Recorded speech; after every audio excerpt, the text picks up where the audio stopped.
Moving forward students, हम discuss करते हैं कि ऑक्सीडेशन स्टेट्स का क्या रिलेशनशिप होता है पीरियोडिक ट्रेंड्स के साथ, यानी कि कैसे डिफर कर रही होती है। सबसे पहले हम ऑक्सीडेशन स्टेट को डिफाइन कर लेते हैं। The oxidation state of an atom in a compound is defined as the charge with the sign which it would carry in a compound, यानी कि क्या चार्ज है जो कि एक कंपाउंड के अंदर आपकी ऑक्सीडेशन स्टेट कैरी कर रही है। अब स्टूडेंट्स, आपके पास ऑक्सीडेशन स्टेट्स वेरियस कंपाउंड्स में आती हैं। स्टूडेंट्स, जो आपकी ऑक्सीडेशन स्टेट्स होती हैं वो ये भी रेफर कर रही होती हैं, ये भी बता रही होती हैं कि आपके पास किस एलिमेंट ने कितने इलेक्ट्रॉन्स लूज किए या गेन किए as a result of the compound formation. और स्टूडेंट्स, इसमें हम ये भी देख सकते हैं कि इलेक्ट्रोनेगेटिविटी की बेसिस पे आपके पास कैसे ऑक्सीडेशन स्टेट्स असाइन हुई। देन स्टूडेंट्स, आपके पास हमेशा याद रखिएगा कि आपके पास फ्री स्टेट के अंदर जितने भी एलिमेंट्स होते हैं, आप याद रखेंगे स्टूडेंट्स, उनकी जो आपके पास ऑक्सीडेशन स्टेट होती है, यानी कि उन पर कोई रिलेटिव चार्ज नहीं होता, उनकी ऑक्सीडेशन स्टेट जीरो होती है। अब स्टूडेंट्स, आयनिक कंपाउंड्स होते हैं आपके पास टाइप 1 कैटेगरी के अंदर, उसके लिए स्टूडेंट्स आपके पास एग्जाम्पल है सोडियम क्लोराइड की।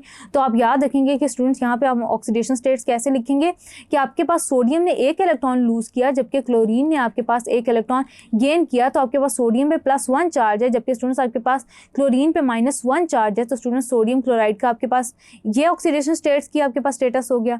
देन स्टूडेंट्स, हम आगे चलते हैं, इलेक्ट्रोनेगेटिविटी के डिफरेंस की वजह से देख लेते हैं कि आप कैसे इक्विवेलेंट कंपाउंड्स के अंदर या दूसरे ऑर्गेनिक कंपाउंड्स के अंदर, इक्विवेलेंट कंपाउंड्स के अंदर आप कैसे असाइन कर रहे होते हैं। तो स्टूडेंट्स, आपके पास है टिन टेट्राक्लोराइड। टिन के पास स्टूडेंट्स आपके पास क्या है, +4 चार्ज है जबकि स्टूडेंट्स आपके पास क्लोरीन की केस में -1 चार्ज है। तो स्टूडेंट्स, इसी तरह आप फ्री स्टेट्स में देख सकते हैं कि आपके पास नियॉन, आर्गॉन, हीलियम, ये स्टूडेंट्स सारे ये मोनोटॉमिक एटम्स होते हैं, मोनोटॉमिक गैसेज होती हैं। तो स्टूडेंट्स, ये क्या करती हैं कि इनके अंदर क्या होता है, जीरो ऑक्सीडेशन स्टेट एग्जिस्ट कर रही होती है। बिल्कुल इसी तरह स्टूडेंट्स, आपके पास फ्री स्टेट में कोई गैस है तो उसकी ऑक्सीडेशन स्टेट आपके पास जीरो होगी। बिल्कुल इस तरह क्लोरीन गैस हो गई, बिल्कुल इस तरह स्टूडेंट्स आपके पास हाइड्रोजन गैस होगी, तो इनकी ऑक्सीडेशन स्टेट्स आपके पास जीरो होती हैं। देन स्टूडेंट्स, हम देखते हैं कि ऑक्सीडेशन स्टेट का आपके पीरियोडिक ट्रेंड से क्या डिफरेंस आता है। सबसे पहले तो स्टूडेंट्स, आपके पास मेजर ऑक्सीडेशन नंबर्स जो होते हैं किसी भी कंपाउंड के अंदर, वो रिलेट कर रहे होते हैं नंबर ऑफ वैलेंस इलेक्ट्रॉन के साथ, यानी कि नंबर ऑफ वैलेंस इलेक्ट्रॉन जितने लूज करने उतना कंपाउंड के ऊपर चार्ज होगा। जैसे स्टूडेंट्स, आपके पास ग्रुप 1 है तो किसी भी कंपाउंड के अंदर स्टूडेंट्स आप याद रखेंगे एक इलेक्ट्रॉन लूज करेंगे, अपनी स्टेबल कन्फिग्रेशन पे जाएंगे, तो ज़्यादातर ऑक्सीडेशन स्टेट इस केस में आपके पास +1 होता है। बिल्कुल इसी तरह स्टूडेंट्स, ग्रुप 2A की केस में क्या होता है कि आपके पास आउटरमोस्ट वैलेंस शेल जो होती है उसके अंदर 2 इलेक्ट्रॉन्स एग्जिस्ट कर रहे होते हैं, यानी कि 2 इलेक्ट्रॉन्स लूज करके या अपना ऑक्टेट जो है वो कंप्लीट करते हैं। तो उस केस में स्टूडेंट्स आपके पास आ जाता है कि +2 इनका ऑक्सीडेशन स्टेट होता है मेनली।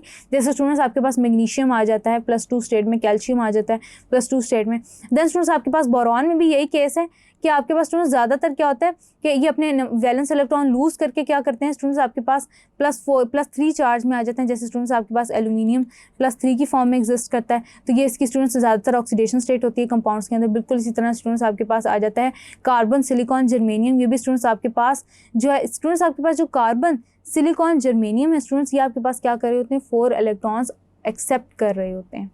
तो स्टूडेंट्स एक्सेप्ट कर रहे होते हैं, तो स्टूडेंट्स क्या होता है कि आपके पास CH4 है। जैसे स्टूडेंट्स, उसमें आपके पास कैसे आती है एग्जांपल, तो स्टूडेंट्स आपके पास हाइड्रोजन के ऊपर -1 चार्ज होता है जबकि स्टूडेंट्स आपके पास जो कार्बन होता है स्टूडेंट्स उसके ऊपर आपके पास +4 का जो होता है वो चार्ज होता है। तो स्टूडेंट्स, इस तरह से ऑक्सीडेशन स्टेट्स आ जाती हैं। देन स्टूडेंट्स, आपके पास आ जाते हैं nitrogen, phosphorus, arsenic. Then students, आपके पास आ जाता है ऑक्सीजन। देन स्टूडेंट्स, आप याद रखेंगे कि ज़रूरी नहीं है कि जितना आपके नंबर ऑफ वैलेंस इलेक्ट्रॉन्स हों या जितनी ज़्यादा वैकेंसीज़ हों उतना ही आपका ऑक्सीडेशन स्टेट हो या ऑक्सीडेशन नंबर हो किसी भी उसमें। जैसे स्टूडेंट्स, आपके पास H2SO4 के अंदर स्टूडेंट्स सल्फर स्टूडेंट्स आपके पास ग्रुप 6A से बिलोंग करता है। तो स्टूडेंट्स, आप याद रखेंगे कि जो सल्फर है इसके पास आपकी सल्फ्यूरिक एसिड में जो ऑक्सीडेशन स्टेट है वो +6 है, यानी कि स्टूडेंट्स इसके वैलेंस शेल के अंदर 6 इलेक्ट्रॉन्स प्रेजेंट हैं।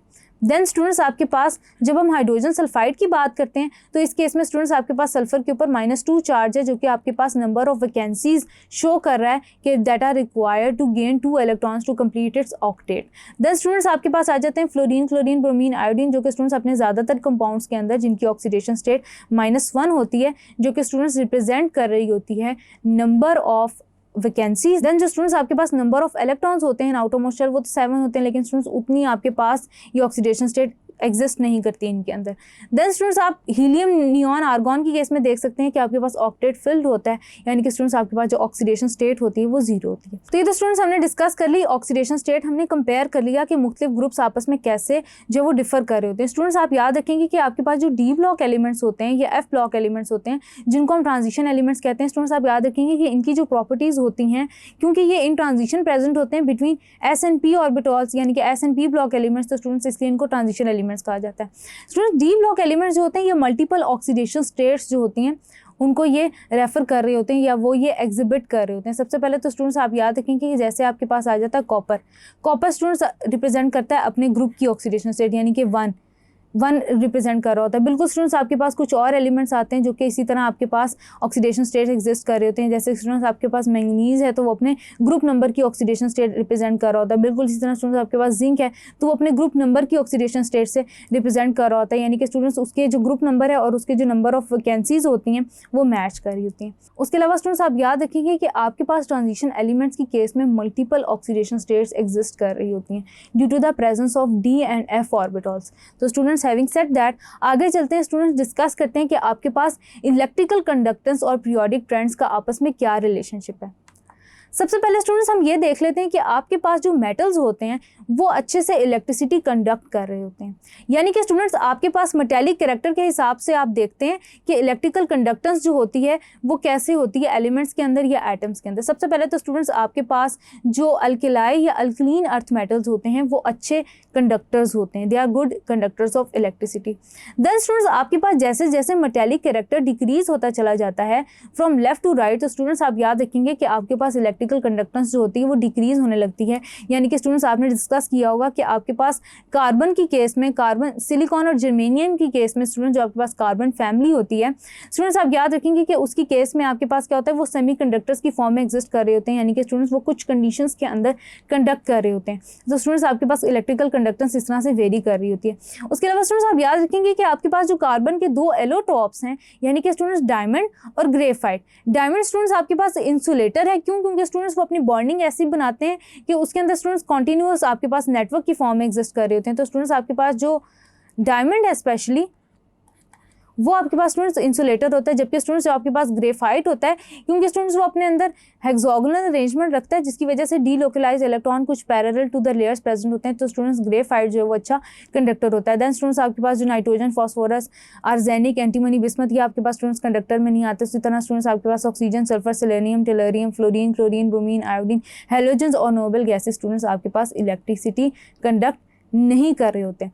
हैविंग सेड दैट स्टूडेंट्स आप याद रखेंगे कि आपके पास जितने भी ट्रांजिशन एलिमेंट्स होते हैं वो आपके पास स्टूडेंट्स बेसिकली अच्छे कंडक्टर्स होते हैं। स्टूडेंट्स याद रखिएगा कि आपके पास जितने क्वाइनेज मेटल्स होते हैं जिनमें स्टूडेंट्स आपके पास कॉपर, सिल्वर और मरकरी आते हैं, स्टूडेंट्स आप याद रखेंगे कि ये अच्छे कंडक्टर्स होते हैं, यानी कि स्टूडेंट्स जितने भी आपके पास डी ब्लॉक एलिमेंट्स होते हैं ये अच्छे कंडक्टर्स होते हैं और both heat and electricity. That is why students इनको इनकी डाइवर्स एप्लीकेशंस के अंदर यूज़ किया जाता है। हैविंग सेड दैट स्टूडेंट्स आगे चलते हैं, थॉरली डिस्कस करते हैं कि आपके पास हाइड्रेशन एनर्जी क्या होती है। Thank you.